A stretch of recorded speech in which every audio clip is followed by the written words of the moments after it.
দেখো বিছানাটা কি অবস্থা করেছে, 2 মিনিটও হয়নি আমি গুছিয়েছি। কোনো সময়ই আমার বিছানা গোছানো থাকে না, কারণ আমি যখনই গোছাই ও বিছানা চাদর উঠিয়ে দেবে, বালিশ কাঁথা সব কিছুই ফেলে ফেলে দেবে। বিছানা আগে মিষ্টি খেতোই না, মিষ্টি গালে দিলে থু করে ফেলে দিত, আর এখন কেন জানি না একটু লাড্ডু ভক্ত হয়েছে, গোলাপ জামুন খাবে এরকম। আজকে সকালবেলা কেন না জানি না ঘুম থেকে উঠেই বলছে মামাম লাড্ডু খাবো, মামাম লাড্ডু খাবো। তো কোনো সময় এইভাবে চায় না, তো ভাবলাম চলো দোকান থেকে একটু কিনে দিই। তো তারপরে আমি আর টিউশন চলে গেলাম। তার আগে আমাদের সাথী থাকে সবসময়ই কাচরা, আমরা যখনই বাইরে যাই তখনই কাচরাগুলো নিয়ে যাই ফেলার জন্য। এখন ওই 8:30 মতো বাজে, দেখো এতটাই রোদ্দুর যে তাকানোই যাচ্ছে না, মনে হচ্ছে 12টা 1টা বেজে গেছে দুপুরের রোদ। দেখো এই যে সামনে দুটো বাস্কেট মতো রাখা আছে, এইখানেই আমরা কাচরা ফেলে যাই, এই দুটো রাখাই থাকে। ভর্তি হয়ে গেলে আবার তুলে নিয়ে যায়। একবার 8টার দিকে গাড়ি আসে, হুইসেল দেয়, কিন্তু অত সকালে বাবুকে রেখে 4তলা থেকে নেমে গিয়ে কাচরা ফেলতে যে ভালো লাগে না। তো তাড়াহুড়োর মধ্যে হয়তো চলে যাবে, পিছন পিছন দৌড়াতে হবে, এরকম একটা ব্যাপার হয়ে যায়। কিন্তু এই বাস্কেট দুটো রাখাই থাকে, ওই জন্য যখন ইচ্ছা গিয়ে ফেলে দিয়ে আসি, যখন আমরা বাইরে যাই তখনই নিয়ে যাই। চারিদিকে সবুজে সবুজ, গাছপালা থাকলে এতটাই ভালো লাগে দেখতে, আর ভিডিও করতে তো আরোই ভালো লাগে, ভিডিওতে তো আরও খুব সুন্দর লাগে।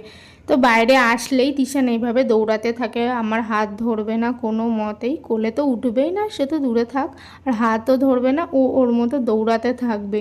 জোর জবরদস্তি যখন গাড়ি টাড়ি আসে তখন কোলে নিই এরকম। তো দেখো মিষ্টির দোকানে আমরা চলে এসেছি, ও উঠে গেছে, ও দেখাবে হাত দিয়ে কোন মিষ্টিটা নেবে, যেটা বলবে সেটাই ওকে দিতে হবে। দেখাচ্ছে তো অন্য কোনো মিষ্টিও পছন্দ করে না, বেশিরভাগ এখন লাড্ডুটাই পছন্দ করছে। তো আমি 1 পাও লাড্ডু নিয়ে আমাদের এখানে কেজি হিসাবে সব কিছু মিষ্টি পাওয়া যায় আর কি, সব মিষ্টি 450 480 টাকা এরকম কিলো, আর তাও খেতে ভালো না, আমাদের ওইখানের মতো তো একদমই না, ভালোও লাগে না। তো মাঝে মধ্যে যখন ইচ্ছা হয় তখন এই কিনে খাই, আর কি করব। আর লাড্ডুর দামটা একটু কম আছে, লাড্ডু মনে হয় 300 টাকা কিলো। মাথার মধ্যে কি চলে কে জানে সারাদিন। মানে একটু শান্ত থাকে না, দেখো এতক্ষণ দৌড়াচ্ছিল একটু আগে, আর এখন হাঁটছে দেখো কেমন করে।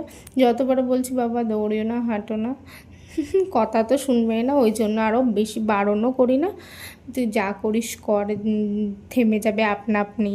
তো ও বিল্ডিং চেনে, গলি চেনে, সব কিছুই।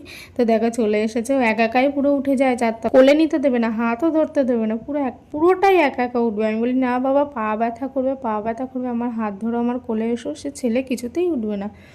তো দেখো আমি হাত পা ধুতে গেছি বাথরুমে, ওর হাত পা ধুয়ে ঘরে দিয়েছি, ও অমনি প্যাকেটটা নিয়ে এসে খাওয়া শুরু করে দিয়েছে। দেখো আবার লাফানো শুরু হয়ে গেছে, বাবা খাচ্ছ বসে বসে শান্তি।